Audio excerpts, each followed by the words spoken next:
Olá, muito boa tarde para você que nos assiste. O Consulta ao Doutor de hoje tem tema jurídico.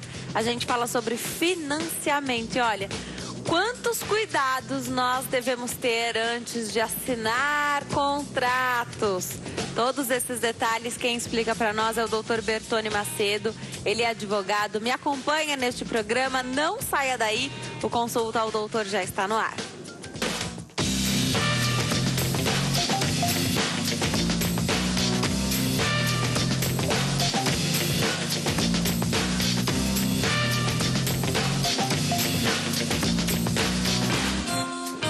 Olá para você que nos assiste de qualquer parte do mundo.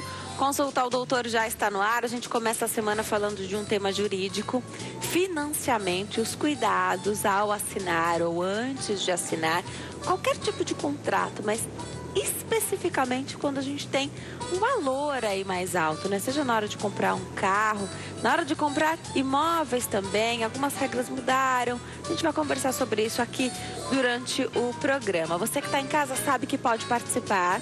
Você participa desse bate-papo ligando para cá, 0 operadora 11 3337 5886, tá aparecendo na sua tela, 3337 5886. Também pela nossa rede social favorita, que é o Facebook, já está lá o tema do dia, facebook.com/consulta ao doutor. Vai lá, deixa seu comentário, faça sua pergunta, pode escrever na linha do tempo, mandar mensagem particular quando você não quiser ser identificado. Essa é uma ferramenta que vale muito a pena. Só me escreve lá que não quer ter sua identidade revelada. Hoje eu converso com o Dr. Bertone Macedo, que retorna ao programa para falar de financiamento. Doutor, obrigada por ter vindo. É um prazer te receber aqui. Disponha, Denise. Sempre que me convidar, estarei presente. Olha, e a gente conversa nos bastidores e tem tantas coisas para a gente falar no meio jurídico, né? São tantos os itens que nós devemos conhecer até para correr atrás dos nossos direitos, né? Acho que isso é muito importante. Agora, quais são os cuidados em geral? A gente vai falar do contrato de financiamento, né? A gente vai focar um pouco nos automóveis também. Mas ao assinar contratos em geral, quais cuidados a gente deve ter? Vou falar umas particularidades aqui que eu tenho vivido. Então, estou para casar, tenho assinado vários contratos, né, de fornecedores, enfim. E eu questiono os contratos. Os fornecedores dizem, olha, vamos mudar, fica à vontade, mas nunca ninguém pediu para mudar essa cláusula. A minha opinião é que ninguém leu, então, esse contrato, né? Exatamente. O contrato ele tem que ser um resultado de um pacto de vontades entre um fornecedor de serviço e um consumidor, né? Um comprador e um vendedor. Claro. Então, ele deve estar suscetível à adequação, estar adequado àquilo que ambas as partes querem. Agora, o que acontece muito, Denise, é os contratos de adesões em massa, que não é possível, pelo menos tecnicamente e na prática, eu questionar junto a uma instituição financeira determinada cláusula que eu entendo que é abusiva, determinada cláusula que eu entendo que eu não concordo. E eu acabo assinando aquele contrato porque mesmo sem concordar. Mesmo sem concordar. E essa cláusula ela pode ser revista judicialmente, né? Porque eu sou uma parte fraca perante uma instituição financeira, eu sou uma parte mais fraca, o consumidor é uma parte mais fraca perante, né, uma grande... É porque a chance deles falarem, se você não concorda, não assine... Exatamente. É muito grande. Tchau. Né? E às vezes você precisa daquele carro, você precisa daquele bem, né? Agora, o que nós temos que ponderar é que nem tudo que eu assinar, posteriormente eu vou poder desconstituir. Por exemplo, eu assinei porque eu fui obrigado e agora eu quero rever judicialmente. Existe também uma boa-fé no contrato. O contrato ele é feito, ele é assinado para que seja cumprido por ambas as partes. Tá. Então, é claro que se for uma cláusula nitidamente abusiva, ela vai ser discutida. Um juro excessivo, uma tarifa desnecessária que o vendedor está repassando para o consumidor. Nesses casos, sim, mas temos que ter a ciência que quando eu assino o contrato, eu tenho que cumpri-lo. E eu vou exigir daquela parte que assinou, né, a parte adversa, que ela cumpra também. Então, os contratos nascem para serem cumpridos. As exceções são as revisões judiciais. Sim, são exceções. A gente aprendeu aqui no Consulta ao Doutor, com a sua colaboração, com a colaboração de vários colegas advogados, que esses contratos de adesão a gente não consegue fazer ali uma modificação, né? Ou você assina ou você não assina. Assinamos um contrato de adesão. Posteriormente, posteriormente dá para discutir algumas coisas que a gente se sente lesado, né? Mas via de regra, ele foi feito para ser cumprido. Então, a gente tem que esperar que aquilo que está ali vai acontecer, é isso? Exatamente. Se não houver nenhum vício na assinatura do contrato, se a parte não foi obrigada, se a parte realmente for capaz, maior de 18 anos, né? De repente, quem assinou o contrato está interditado. Então, eu não posso obrigar que aquela pessoa cumpra aquele contrato, porque há um vício no nascimento, um vício na manifestação da vontade. Agora, em contratos particulares, você tem que debater item por item, as condições, forma de pagamento, no caso de um carro, a data da entrega, a responsabilidade por débitos passados, débitos posteriores, porque tudo isso pode ser convencionado, né? Uma vistoria num bem para ver se ele realmente é aquilo que você está querendo comprar. Então, tudo isso já tem que ter, você tem que ter esse conhecimento prévio, né? Se for necessário, o auxílio de um profissional, que seja um mecânico, que seja de um engenheiro, de um arquiteto, para ele te dar uma informação, para te municiar, né, o máximo de cautelas possíveis, para que você não venha a ser frustrado por algo que você poderia já ter um conhecimento. Com certeza. Mais para frente a gente vai falar de carros que são então comprados, já usados, particularmente, sem ter uma empresa envolvida, né?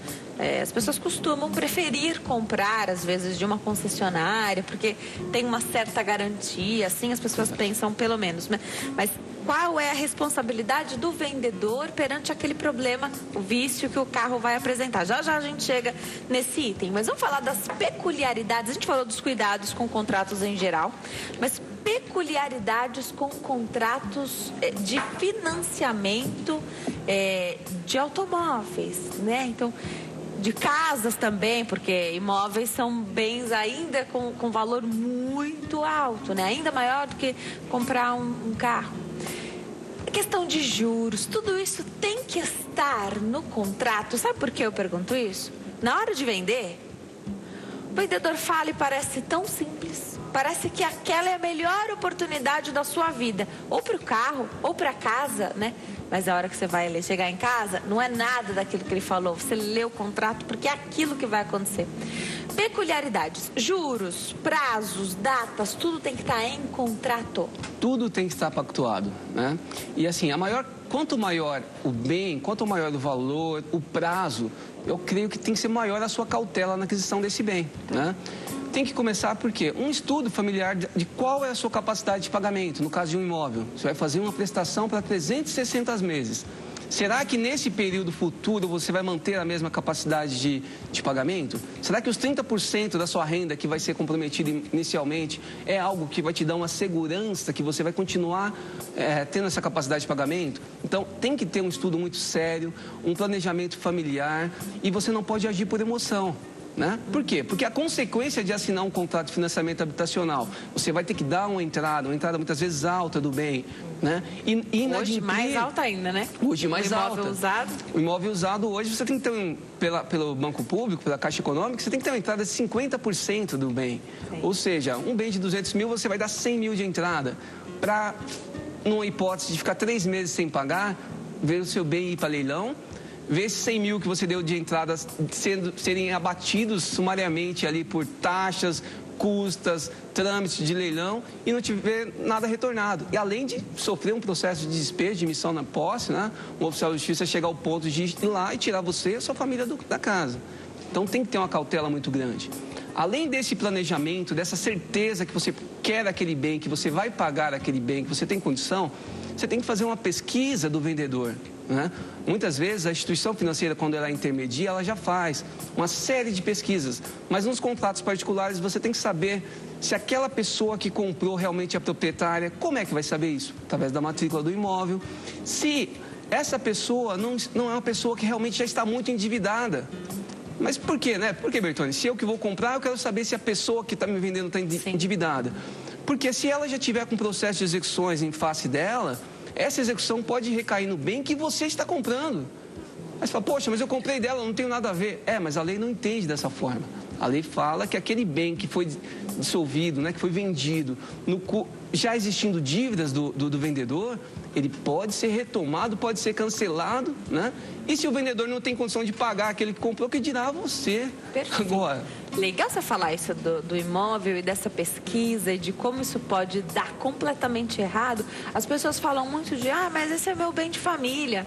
Mas na hora de... Você pode ter o seu bem de família e ter dívidas, mas você não pode vender esse bem, né? Isso tem um nome, fraude contra credor, acho que seria isso, né? Exatamente. Fraude contra credor é o termo certo. Existe a proteção para o bem de família? Existe, mas existe também a proteção para que o credor não fraude, né, as suas dívidas. É para a pessoa morar naquela casa, Exatamente. Né? Quando ocorre a fraude contra credor? Quando a pessoa já está endividada e ela possui um patrimônio e começam a chegar execuções, ações de cobrança contra ela. E para que ela não pague e nem perca o seu patrimônio no curso dessa execução, ela começa a dissipar dos seus bens. Começa a vender aleatoriamente, às vezes transfere para um parente, para um amigo, né? Simula uma venda ou realmente faça uma venda. Então a lei fala que todas as vendas feitas nessa circunstância, após o início da execução, onde o devedor está se desfazendo, está dilapidando o seu patrimônio, elas podem ser anuladas. E quem comprou, aquele comprador de boa fé que não teve a cautela, pode pagar a conta. Por quê? Porque ele vai entrar com ação de regresso contra quem vendeu, mas a pessoa já está, né, vulgarmente falando, lascada. Como é que vai? Sim, é importante lembrar quem está em casa de fazer essa pesquisa toda, né? Porque ninguém quer perder esse dinheiro. E olha, por menor que seja esse valor, né? Sempre é muito quando a gente fala de um imóvel. É um bem que o sinal que sejam 5% já é muito dinheiro hoje, né? Então, é importante lembrar quem está em casa. Agora, você falou disso... De perder, desse negócio ser desfeito, e em duas situações. Uma que é a falta do cuidado desse comprador, que na emoção, na empolgação, porque é muito legal você encontrar o lugar onde você quer morar, né? Simplesmente fecha o negócio ali sem essa cautela e disso que se pode fazer de propósito. Então, vamos tentar despistar aqui, vamos tentar dificultar essas execuções todas aí, minando esses bens. Isso não simplesmente anula tudo que foi feito, mas pode caracterizar ainda outras coisas, né? Sim, então tem que tomar muita cautela, Denise, nessa aquisição. Por quê? Se você está de boa fé para comprar o bem, perfeito. A sua pesquisa, a sua cautela, eu entendo que ela não deve ser só com relação a pesquisas do primeiro, do possuidor do bem, não só aquele que consta na escritura, mas talvez naquele que o antecedeu. Porque aquele que o antecedeu também pode estar em conluio, ele passou para um terceiro, para esse terceiro vender o bem. Mas, na verdade, as execuções não estão contra aquele primeiro que eu vou pesquisar, aquele que hoje é o proprietário. As execuções estão com quem vendeu para ele. Perfeito, perfeito. Não é tão simples quanto parece fazer essa pesquisa, mas ela vale a pena, porque o dinheiro que se investe num imóvel é um dinheiro alto, né? Que ninguém quer que dê errado. São sonhos, né? Planos, casamento, família, todo mundo envolvido, então é bom fazer esse planejamento. Buscar profissionais capacitados, advogado, para ler, contrato, ver tudo, né? Agora eu fico me perguntando, fiz essa pergunta aqui em outros bate-papos com advogados, essas novas regras de financiamento, da concessão do financiamento, elas mudaram do dia para a noite. E sim, quem já estava esperando isso, doutor? Já estava amarrado num contrato particular de compra e venda. Olha só. Perdeu, né? Se você já tem um pré-contrato com a instituição financeira, ela vai cumprir nos termos que foi assinado. Tá. Né? Agora, se o telespectador ele assinou um contrato particular, falou, olha, eu me comprometo dentro de 3 meses conseguir o financiamento bancário. O vendedor vai exigir que naqueles 3 meses ele cumpra, independente da mudança ou não do financiamento público ou privado. Tem telespectadora na linha, vamos falar com a Elizabeth aqui de São Paulo. Oi, Elizabeth, tudo bem? Boa tarde. Boa tarde, prazer em falar com você, esperando ansiosamente por esse programa. Obrigada, Elizabeth. Olha, fica à vontade. Resumir rapidinho para o doutor. Tá bom. Eu tenho um financiamento há muito tempo, eu pago financiamento na Caixa Econômica. E fiz um seguro casado por invalidez e me aposentei por invalidez. A juíza daqui de Taubaté me deu causa-ganho o ano passado, só que eu não tinha dinheiro para pagar o advogado. Então eu entrei na Justiça Federal. A Justiça Federal me deu causa-ganho, só que a Caixa não me dá nenhum parecer. Eu continuo pagando. O que eu pago é 174 e pago 48 só de seguro. E a Caixa não me dá nenhum parecer, só estou pagando, mas é um direito porque eu tenho esse seguro. Tá certo. O doutor vai esclarecer. Elizabeth, obrigada pela sua pergunta, doutor, que a Elizabeth trouxe aqui para nós. É interessantíssimo, né? Sim. Com medo de perder também esse bem, né? Ela continua pagando enquanto não nada resolvido ali pelo banco, né? Porque na justiça já está resolvido. Exatamente. Muito pertinente essa pergunta, Elizabeth. E eu já até colocaria em discussão esse tema também. Legal, pode falar. Dentro das cautelas, Denise, que ocorrem, existe o seguro. Não é muito comum do brasileiro querer fazer seguro. Ele deixa o negócio... Deixa rolar. Deixa rolar e depois se vira. Mas não, o seguro é muito importante. E existem seguros para garantir o pagamento do seu financiamento, das suas parcelas, seja imobiliário, seja de contrato de compra e venda de carro, em que a instituição que te deu o seguro, ela vai te pagar em algumas hipóteses. Quais sejam? Desemprego, perca da capacidade econômica e, no caso da Elizabeth, por invalidez, né? Então, por invalidez, uma vez que ela é permanente, se a pólice de seguro tiver essa cobertura, a Elizabeth não tem que pagar mais nada daqui para frente. A partir do momento que já foi reconhecido um juízo a invalidez dela, ela tem que executar a Caixa Econômica.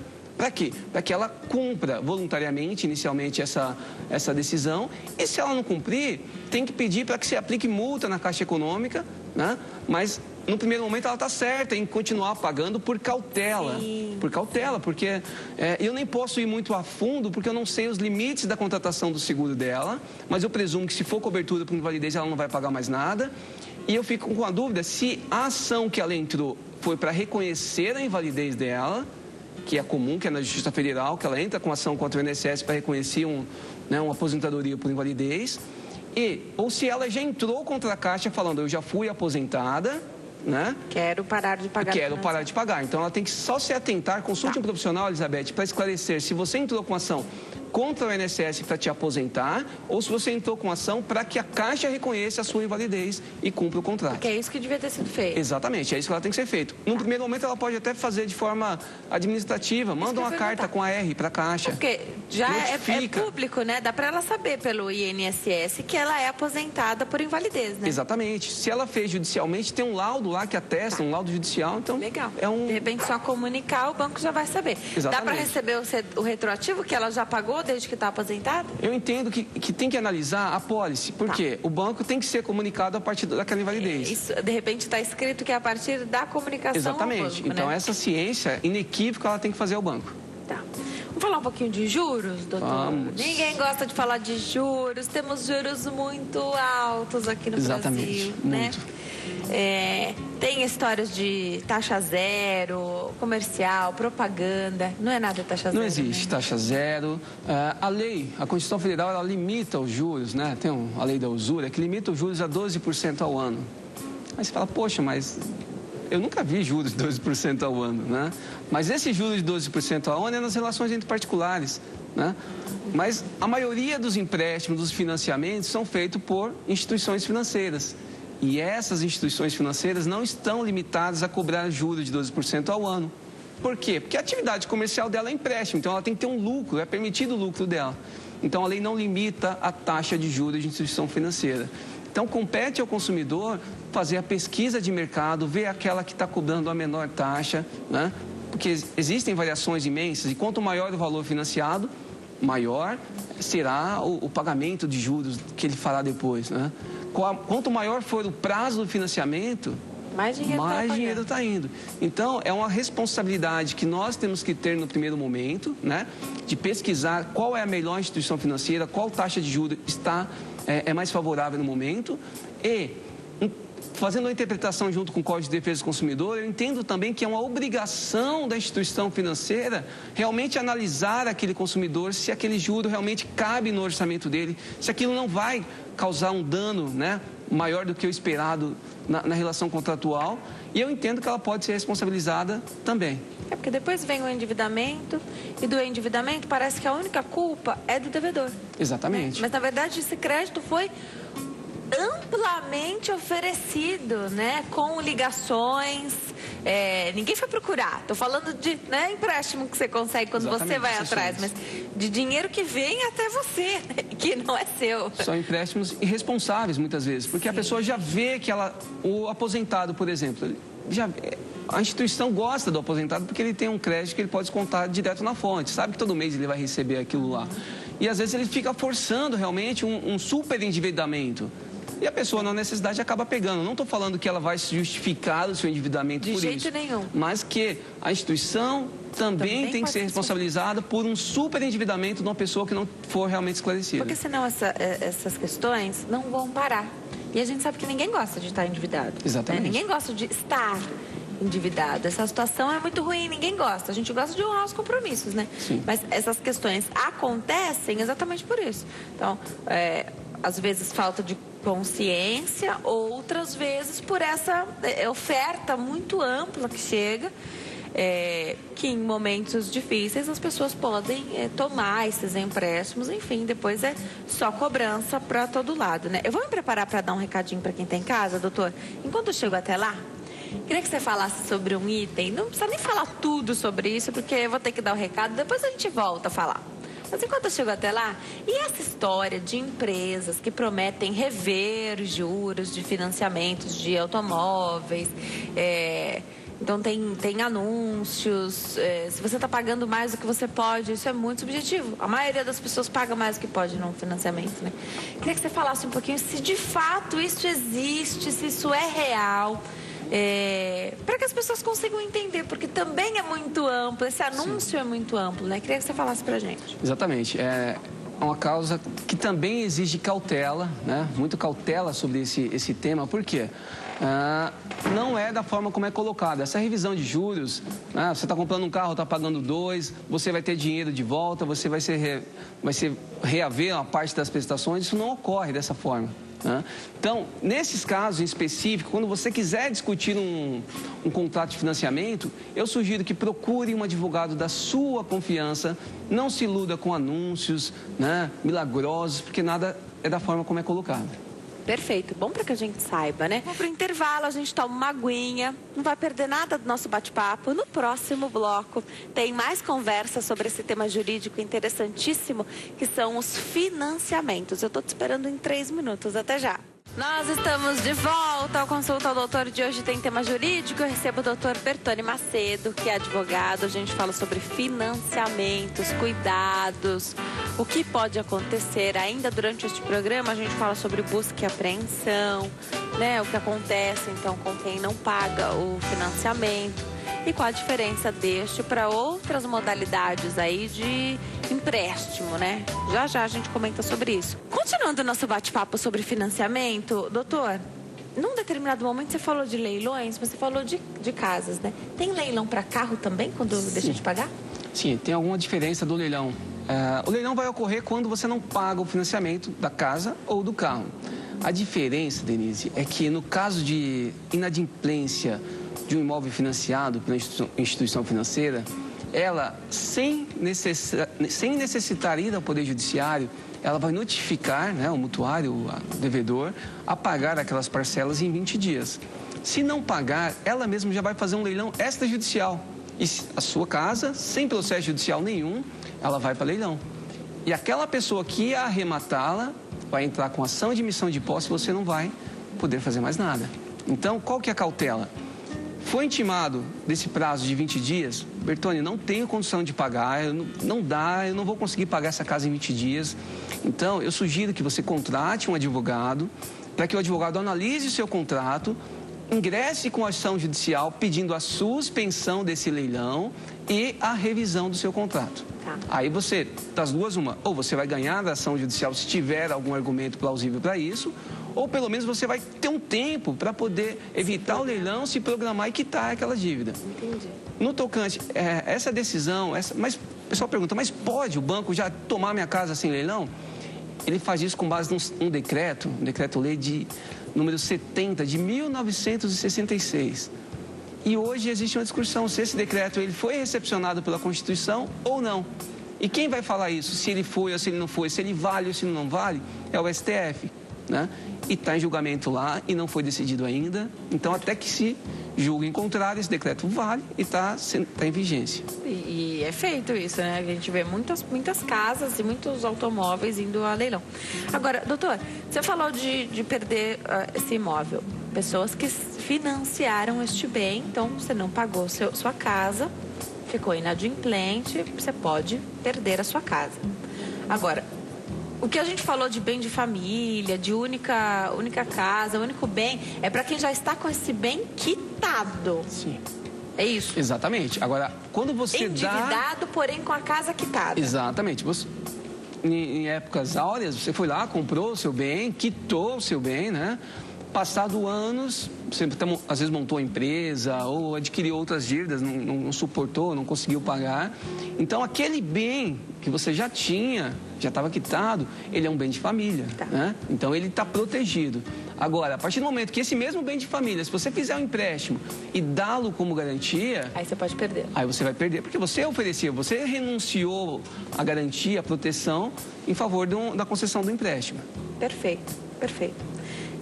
O que é busca e apreensão? Busca e apreensão ocorre muito no caso de... Vou me limitar à questão de financiamento de automóvel. Porque tem outras Exatamente, falhas, né? Tem outras falhas. Por exemplo, se a polícia, para conseguir alguma prova, ela vai pedir um mandado de busca e apreensão para determinada casa de um criminoso. Exatamente. Mas nesse caso em específico dos automóveis, quando você compra um automóvel, você dá ele como garantia para a instituição financeira. Passado, em média, 3 prestações não pagas, o banco entra com mandato de busca e apreensão. O que ele quer falar? Olha, eu fiz o empréstimo, te dei, né? Você comprou um carro, esse carro ficou garantido comigo. Você não pagou as suas parcelas, agora eu quero ele de volta, porque eu vou mandar ele para leilão para quitar a sua dívida, né? Então, essa é uma ação de busca e apreensão, pela qual, quando você está inadimplente, o banco tem o poder, tem o direito de entrar, e o juiz ele vai te dar um prazo, né? Para que você pague aquele saldo devedor à vista, né? Vai ter que pagar à vista. Se está devendo 6 mil, é 6 mil. À vista. À vista, não é as 3 parcelas, as 2 que estão em aberto. Vai ter que pagar todo o saldo devedor à vista, sob pena do oficial de justiça ir até a sua casa ou ao local onde o bem estiver, tomá-lo, né? Ah, mas eu não vou deixar. Não adianta. Ele vai tomar. Aí a força do Estado vai entrar. A decisão judicial ela vai ser cumprida, querendo o devedor ou não. Vai mandar esse bem para leilão. E aí vão ocorrer 2 situações. Ele pode ser leiloado por um valor interessante, que quite a dívida e sobre um saldo remanescente que vai ser devolvido para o devedor, ou, na maioria das vezes, ele é vendido por um valor baixíssimo, que sequer quita o financiamento e ainda você perde o bem e ainda fica devendo para o banco. Isso ocorre. Perde o bem e fica devendo. E fica devendo. Por quê? Porque o valor que ele foi vendido, ele pode ter sido depreciado, né? Então, suponhamos que o seu saldo... né? Geralmente é. Seu saldo devedor era 10 mil. Poxa, Bertone, mas eu já paguei 6 mil. Ele vai me devolver os 6 mil? Não. Aí o seu bem vai para leilão e é vendido a 8.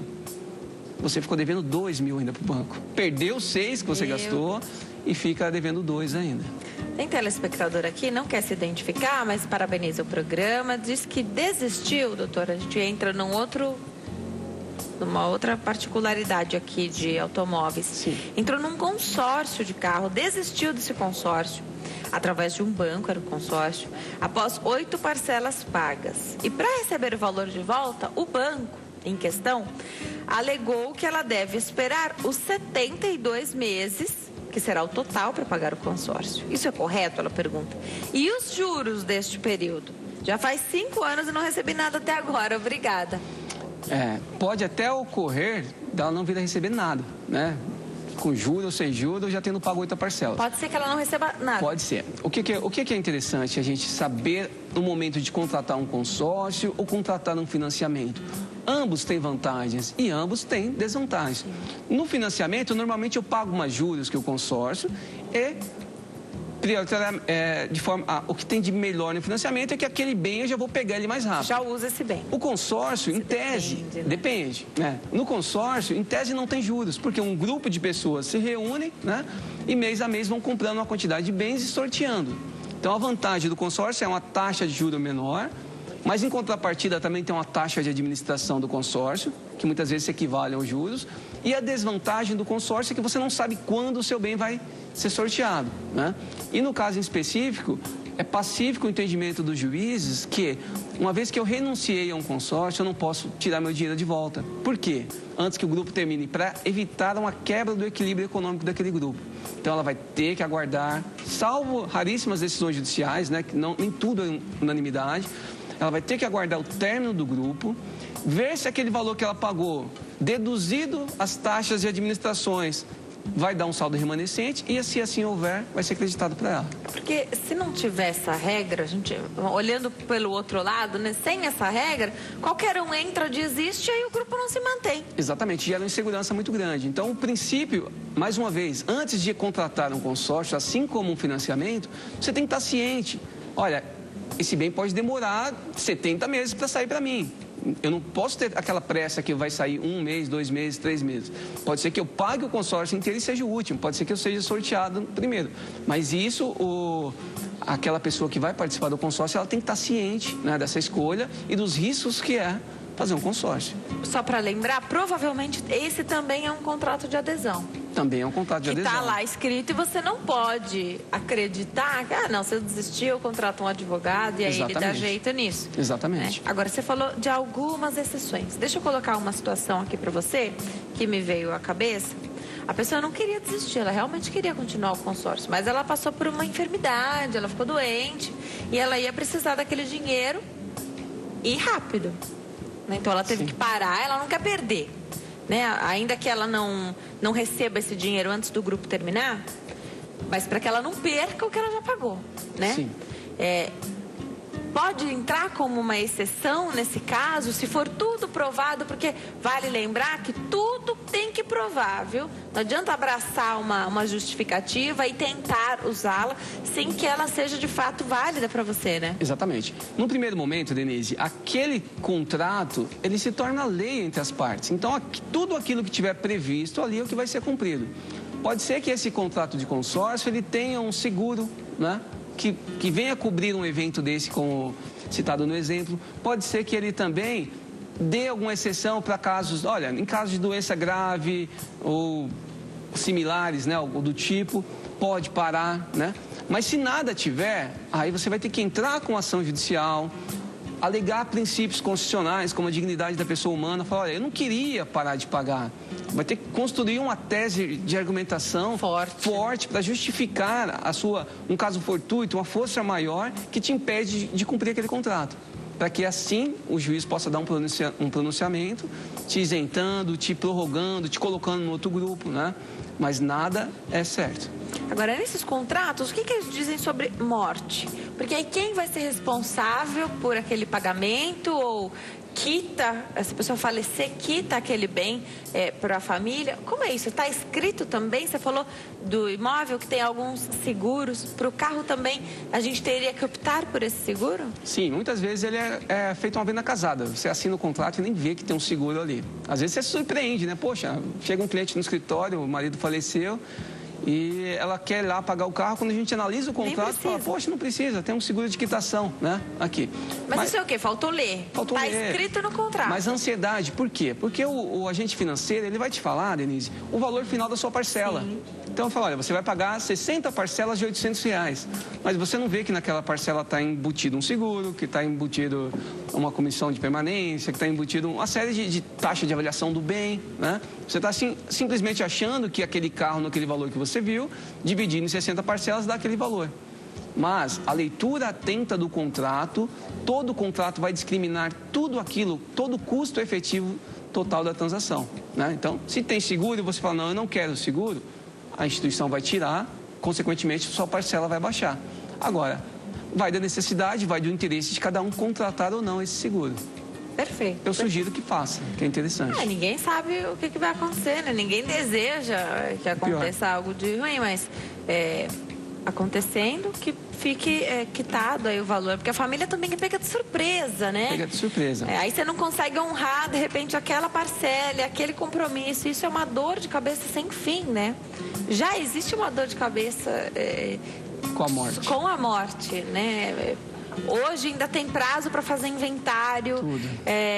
Multa se não faz, né? Outro assunto interessantíssimo que qualquer hora a gente podia conversar. Com certeza, estamos dispostos. No caso da morte, Denise, poxa, morreu um familiar, ele é o arrimo da família, ele que pagava as contas e ele tem um carro financiado, né? Tem seguro? Ok, quitou, vai para os seus herdeiros. Exatamente. Se não tem mais ele, era o provedor tem seguro? Se não tem seguro, os herdeiros, eles somente respondem pelas dívidas do falecido no limite da herança.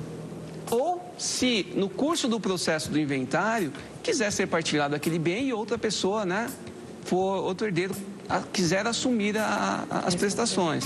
Mas, não havendo condições, eu não tenho condição de pagar, eu não quero, nenhum dos herdeiros querem, então essa dívida não vai ser cobrada dele, salvo você, ou a pessoa que faleceu, né, deixar patrimônio, e esse patrimônio vai responder pelas dívidas deixadas pelo morto. Legal isso que você falou. Eu vou caminhar para dar um recadinho para quem está em casa. Enquanto eu chego até lá, você falou disso no caso de um carro que tem as prestações em aberto. Em caso de dívidas em geral, só está devendo, falece e tem ali deixa uma herança. Essa dívida, ela pode ser repassada ou apenas o que couber ali dentro da herança? Me responde isso. E também é importante, né, quando a pessoa deixa o cônjuge, se importa se foi casado com comunhão parcial de bens, que é o regime que vigora hoje, ou se é o antigo, acho que antes de 77, né?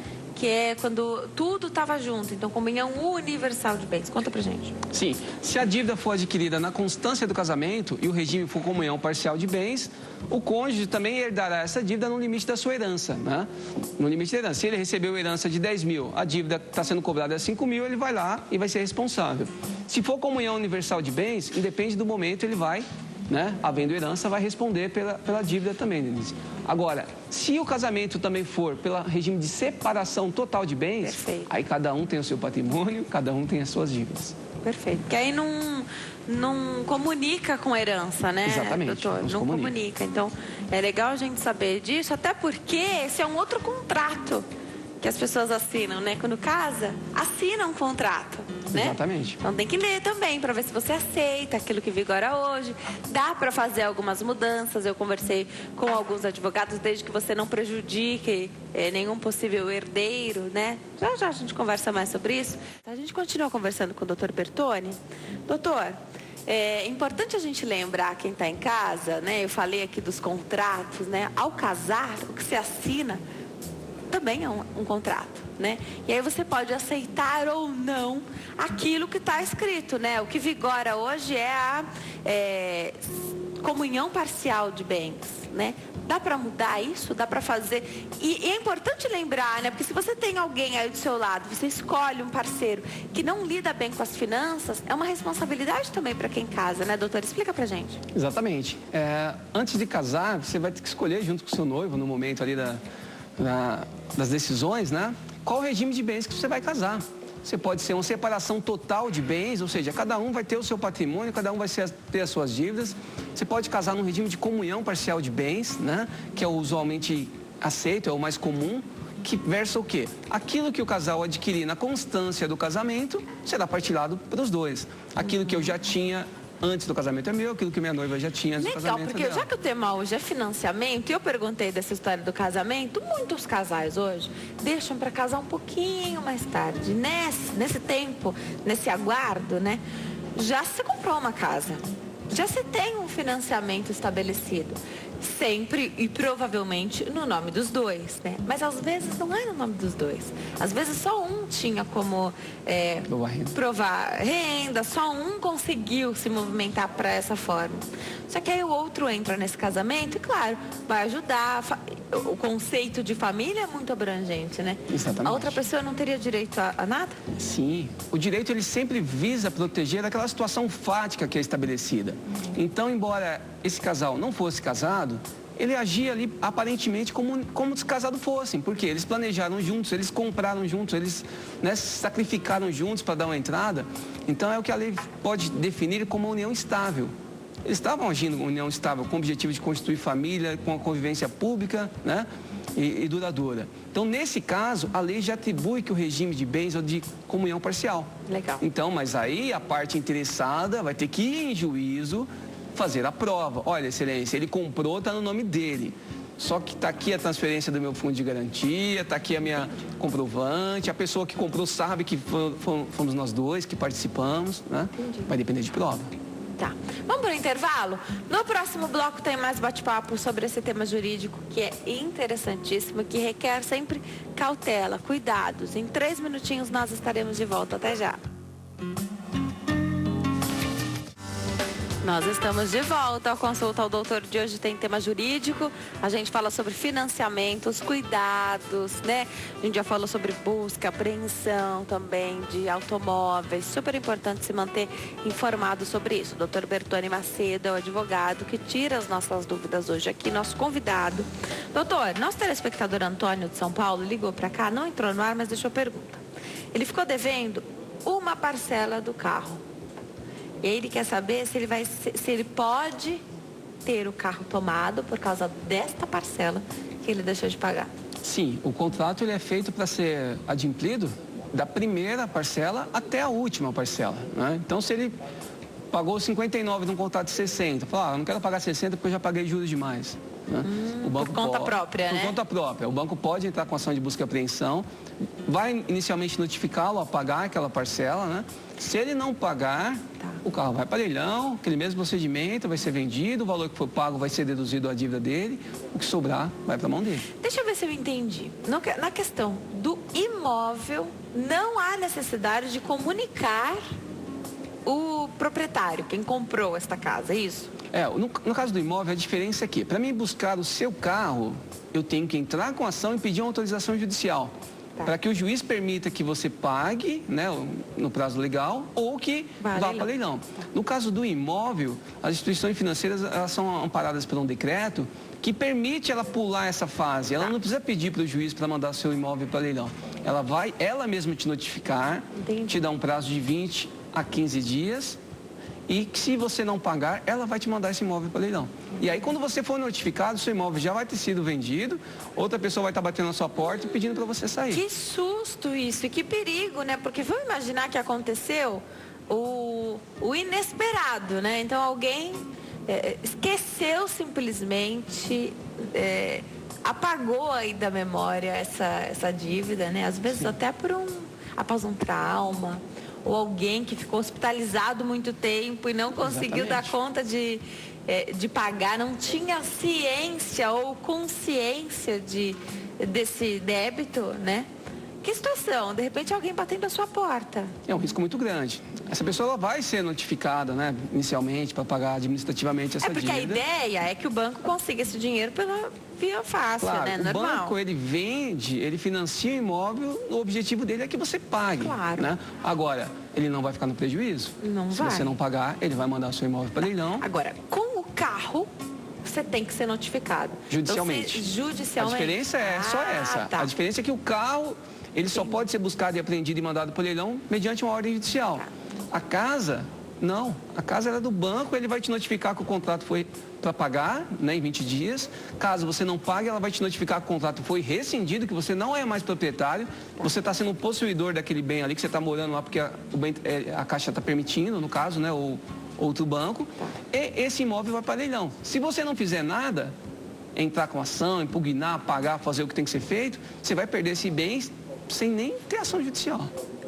Perde o bem e tudo que já pagou dele. E tudo que já pagou nele. E ainda fica devendo, igual você ainda falou. pode ficar devendo, que a maioria dos casos fica. Tá. Agora, na questão do automóvel, de repente, vou colocar a mesma situação. Nosso telespectador que falou que ficou devendo a última parcela do carro, esqueceu, fez a conta errada. Achou que o mês 59 era o mês número 60. Né? Exatamente. Ou perdeu, né? Que às vezes sai a última. Perdeu o carnezinho ali, uma folhinha, né? Exatamente. Ele vai ser notificado. Claro que é um susto, né? Porque isso é uma coisa que já está em vias judiciais, né? Mas ele pode pagar A aquele única boleto. cautela é ele não deixar o bem ir para leilão. Porque uma vez que for leilão, vai deixar de ser do banco, vai ser de um terceiro, e aí mesmo que ele queira pagar essa uma parcela, ele não consegue mais. Então, uma parcela só, o senhor já pagou 59, talvez, né? Entendi. 60, vai lá, paga essa última, evite uma ação judicial, Perfeito. evita. Perfeito. É dor de cabeça que evita. Dor de cabeça. Se entender possível e se o contrato tiver cláusula abusiva, taxa de juros abusiva, se o senhor quiser, o senhor vai lá e vai rediscutir judicialmente. Mas não deixa de pagar essa última parcela. Perfeito, perfeito. O Sérgio de Ubatuba está na linha para falar conosco. Oi, Sérgio, tudo bem? Tudo bem, graças a Deus. Prazer falar com você. Prazer é nosso. Fica à vontade, Sérgio. Pode perguntar. São duas perguntas. Pode fazer. A primeira, eu fiz um consignado já há 9 meses. Eu queria saber, a primeira pergunta, quanto tempo vou precisar para renovar o contrato? E a segunda pergunta, se no contrato rege que são fixas as parcelas. Deixa eu interferir, Tá. Sérgio. Você tem um empréstimo consignado, é Eu isso? estou aposentado. Tá. O empréstimo consignado por 9 meses já pagou. Sim. E aí você quer saber se dá para renovar? Qual o tempo que eu tenho que esperar se eu precisar renovar? Tá, se você precisar de mais dinheiro, quanto tempo você tem que esperar, você pode fazer isso de Exato. imediato, né? E se no contrato você quer saber se Se os juros aumentam. ou se são parcelas fixas, Ou né? se são parcelas fixas, isso. Tá bom, obrigada, Sérgio. Um beijo para você, para todo mundo de Ubatuba. Doutor, e você falou bem sobre empréstimo consignado para os aposentados, uma modalidade que muitas pessoas buscam também, porque aí já vem descontado. Então você já conta com aquele dinheiro na sua conta, ótimo, né? Exatamente. Se pode renovar. Como que as empresas têm entendido essa questão de ter empréstimo atrás do outro? Boa tarde, Sérgio, parabéns pela sua pergunta, tá? O que você tem que tomar cuidado, Sérgio, é essa questão de renovar, né? Tem que tomar muito cuidado com isso. Primeira coisa, Sérgio, se você estiver necessitando de um novo empréstimo, eu oriento que você veja se você tem uma margem consignável e faça um novo dentro daquela margem. Renovar empréstimo normalmente acontece da seguinte forma: outra instituição financeira vai lá, vai comprar a sua dívida, né? Muitas vezes vão falar que vai estar renegociando, que vai voltar um dinheiro para o senhor, né? E que vai pôr uma taxa de juros menor. Só que na verdade não é. Ele vai abrir um novo contrato, ele vai renegociar às vezes com a taxa de juros até maior. E o senhor, 9 parcelas, suponhamos que tenha pago R$1.000, ele vai te devolver 300. Só que a diferença é que o senhor já tinha pago 9 parcelas e o seu contrato vai voltar a estaca zero. Entendeu, Denise? Ah, entendi. Então tem que tomar cuidado, tem que fazer essa conta bem feitinha. Tem que fazer essa conta. E o que vai dizer se é bom ou se é ruim é a necessidade. Infelizmente vai ser a necessidade dele. De repente ele está lá precisando de R$500 para pagar a parcela do carro, que senão vai para busca e apreensão. E ele não tem mais limite, né? Não consegue pegar, porque ele já exauriu o limite, a margem consignável dele. De repente não tem crédito no banco, porque o aposentado ele tem um financiamento independente, tem restrição, desde que seja consignado, mas ele não tem outra modalidade de crédito. Consignado é garantido, É garantido, né? O banco vai descontar lá na fonte, o INSS vai repassar direto para ele. Então, assim, ele tem que tomar muito cuidado nessa renegociação. Em tese, com 9 meses, ele já pode renegociar, mas só que o renegociar nesse caso é voltar o contrato a estaca tomar zero. muito cuidado. É porque aí eu entendo. Então aquele dinheiro que ele conseguiu por esse empréstimo, provavelmente ele já usou e agora ele está pagando somente essa dívida, né? Exatamente. E aí para ele conseguir um outro dinheiro desse, tem que fazer a conta, viu, Sérgio? Importante que o doutor falou, faça a conta, faça uma análise, e outros estudiosos aí de finanças também sempre pedem para que a gente coloque na ponta do lápis cada gasto. Ainda mais em tempos de crise. Quer falar alguma Exatamente. Ele perguntou também sobre a questão de parcela fixa. Parcela fixa ou não? juros. Está no contrato isso? Exatamente, tem que estar no contrato. Existem, são dois os principais formas de financiamento, né? A tabela fixa e a tabela que vai decrescendo, né? Tá, vai ficando menor. A tabela fixa é um sistema utilizado que chama tabela price. Ela já calcula todos os juros e te dá uma parcela fixa do primeiro ao final do contrato, né? Agora tem o saque, que é o sistema de amortização constante. Você começa pagando uma parcela e ela vai sendo decrescente até o finalzinho. Então ela começa alta e vai reduzindo. Também, exatamente. Agora, a opção se é tabela price, parcela fixa ou saque, que vai sendo amortizada, tem que estar no contrato. E é o contrato dele que vai dizer, né, se é ou não. Perfeito. Ricardo está na linha aqui de São Paulo para falar conosco. Oi, Ricardo, tudo bem? Tudo bem, boa tarde. Boa tarde, seja bem-vindo. Pode fazer sua pergunta que o doutor já está ouvindo. É o seguinte, meu filho faleceu há um mês e deixou um carro financiado. Acontece que nós procuramos a financiadora e eles disseram que, embora conste o abatimento do seguro contendo no contrato, eles querem como dizer assim, um relatório do médico que atendeu, se a doença dele que causou a morte é pré-existente. Se for pré-existente, eles vão negar. Eu gostaria de uma resposta do doutor a respeito do caso. Obrigada, Ricardo. Um abraço para você. Doutor, a situação é difícil, né? Já o falecimento de um filho já é uma dor. Isso. Sem fim, né? Aí vai atrás ainda de saber do carro financiado. Tem essa história de doença pré-existente? Parece que eu estou falando de um plano de saúde. Exatamente. Meus sentimentos, Ricardo, pelo ocorrido, né? O que nos resta agora é contornar e resolver os problemas que foram deixados. No tocante à doença pré-existente, quando é feito um contrato de seguro, assim como um plano de saúde, nós declaramos, né, que se temos doença pré-existente ou não. Por quê? Porque o limite da pólice da cobertura do seguro vai ser naquelas informações que ali estão descritas. Eu entendo que, se for fácil, né, ir lá e conseguir um relatório e quebrar essa burocracia e apresentar para o banco que não é doença pré-existente, o próprio certidão de óbito, às vezes já vem a causa-morte ali, né, atestando o motivo, vá lá e apresente. Agora, se for muito burocrático, se eles estiverem criando muitos empecilhos, que muitas vezes é o que ocorre, né, na hora de contratar, excelente, na hora de pagar, me tragam uma série de documentos. Entra com ação judicial, pega o contrato e obrigue que aquela instituição financeira, que aquela seguradora, cumpra esse contrato. É porque também, até mesmo toda essa burocracia e todo esse tempo que vai tomar, como que fica essa questão do carro? Fica paralisado? Então não pode ir a leilão enquanto não resolve esse problema? Não toma o carro enquanto não resolve esse problema? Exatamente, mas desde que esteja notificado, né, para resguardar. Porque, de fato, se a seguradora comprovar que o óbito decorreu de uma doença pré-existente, então as parcelas são devidas. Tá, então vamos combinar que o óbito não tenha sido de uma doença pré-existente, mas que existiam doenças ali, né? Ou até mesmo que ela fosse oculta, né? Às vezes você não sabe. Não. Né? Uma doença que não deixa sinais, que não deixa sintomas. Assim, então pode... Num determinado momento você falou sobre renegociar a dívida. Certo. E a gente sai pela rua e eu já li várias plaquinhas, né? Refinanciamos seu carro, né? O que isso significa e qual é o cuidado, então, que quem está procurando por isso deve ter enquanto eu chego lá para dar um recadinho? Tá certinho. Entre pormenores, essa questão de renegociar a dívida, muitas vezes nada mais é do que outra instituição financeira querendo comprar a sua dívida, voltar a estacar zero e você começar a pagar novamente para ela, né? Aquele que você já pagou, você vai pagar de novo.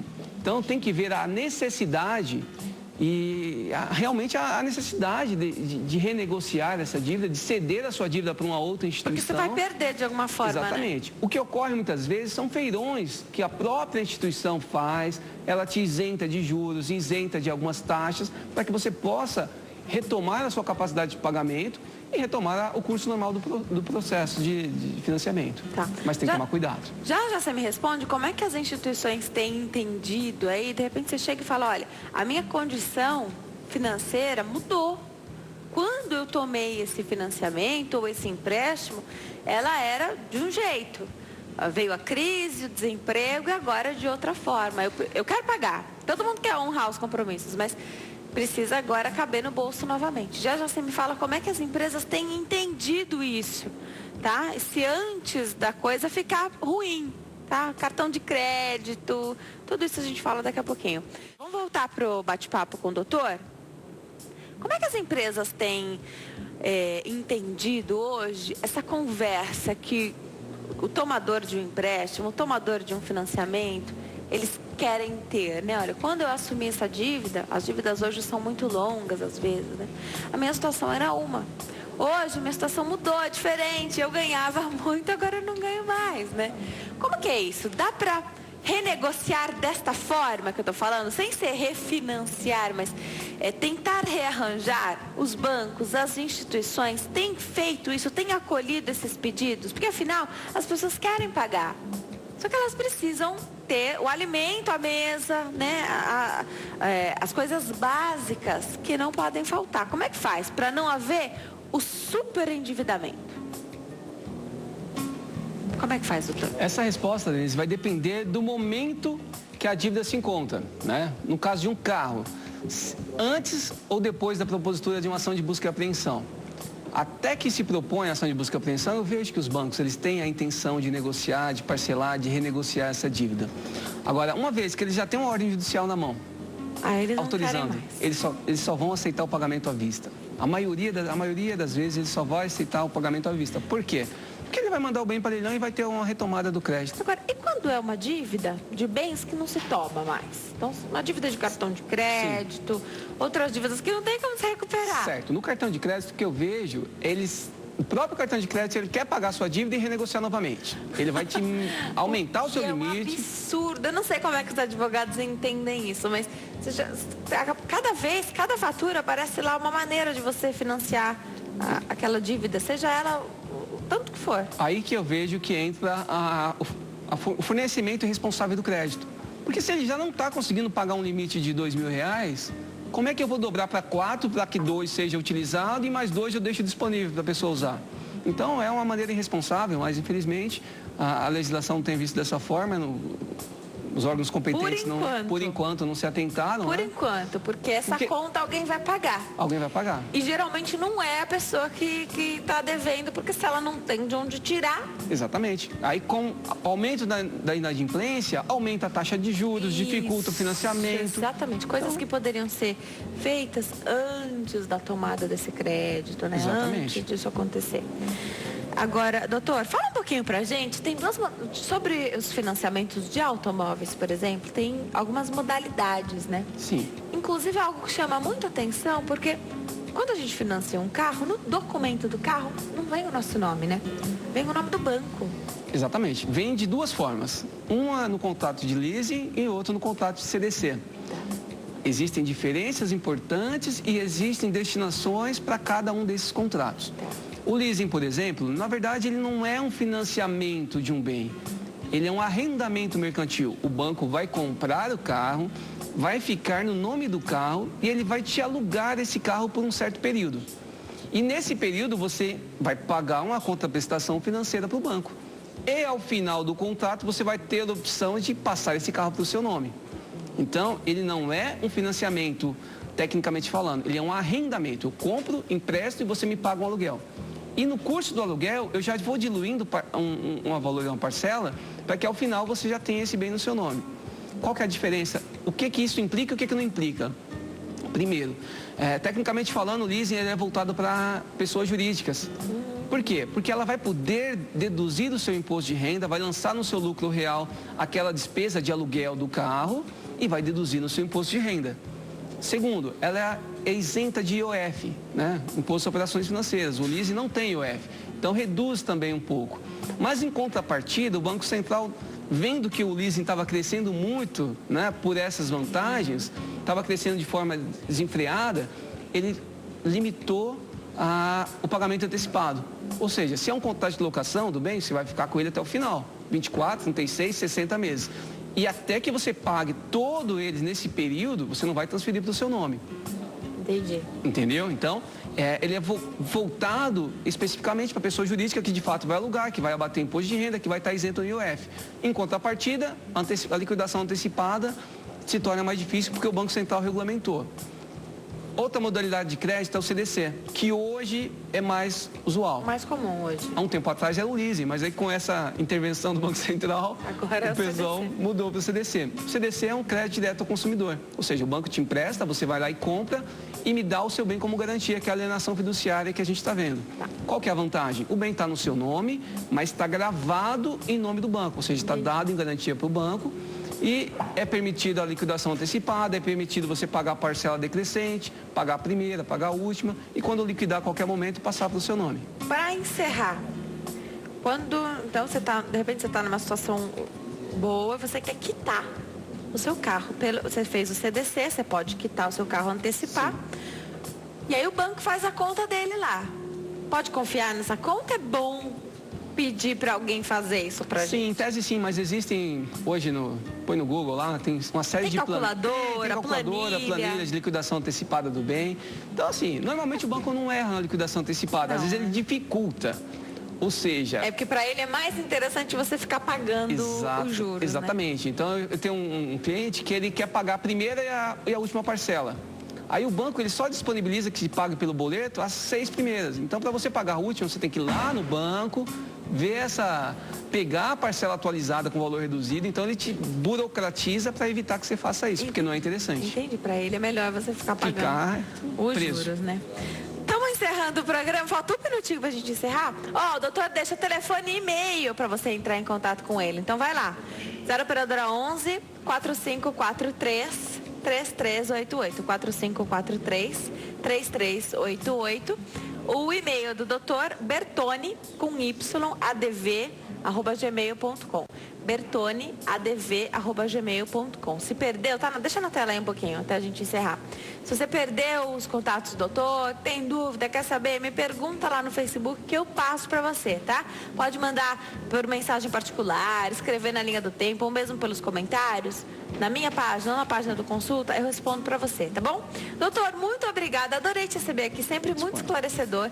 Venha sempre, vamos marcar, temos mais pautas aí que a gente já conversou pra gente falar, questão de inventário, tão importante, um processo tão ruim, né? Porque uma morte gera sempre muita tristeza, né? E ainda você tem que pensar nessas partes burocráticas, pensar em divisões de bens, né? Parece até feio fazer isso, né? Mas é uma coisa que se tem que fazer e tem prazo, né? Tem prazo, se não tiver, vai pagar multas. Existe animosidade entre herdeiros, muitas das vezes. Vamos voltar para você falar sobre isso? Com certeza. Sempre é um orgulho estar aqui nesse programa. Parabenizo, né? Pelo serviço que é prestado, esclarecimentos à população em geral. A gente que agradece. Eu estou sempre à disposição. A gente conta com profissionais de qualidade como você para vir aqui esclarecer as nossas dúvidas, que não são poucas. Obrigada, viu? Disponha. Bom fim de tarde. Obrigada a você que começa a semana muito bem acompanhado aqui conosco. Fiquem com Deus.